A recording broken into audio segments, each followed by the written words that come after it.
السلام عليكم ورحمة الله وبركاته. النهارده يا جماعة جايب لكم شقة متفرعة من شارع الملكة ومن شارع على حمد.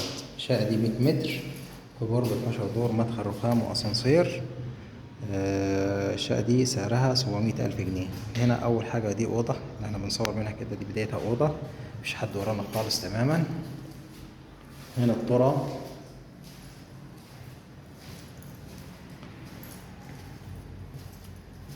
هنا ده موجود عندنا الحمام، ده باب الشقة، ده موجود عندنا هنا المطبخ،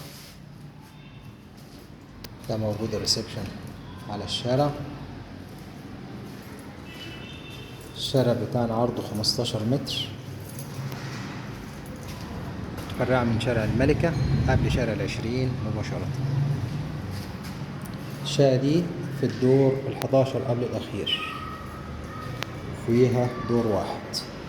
دي الأوضة التانية، الأرضات بتاعتها كلها سيراميك زي ما حضراتكم كده شايفين الشغل المعمول حتى في الريسبشن كمان.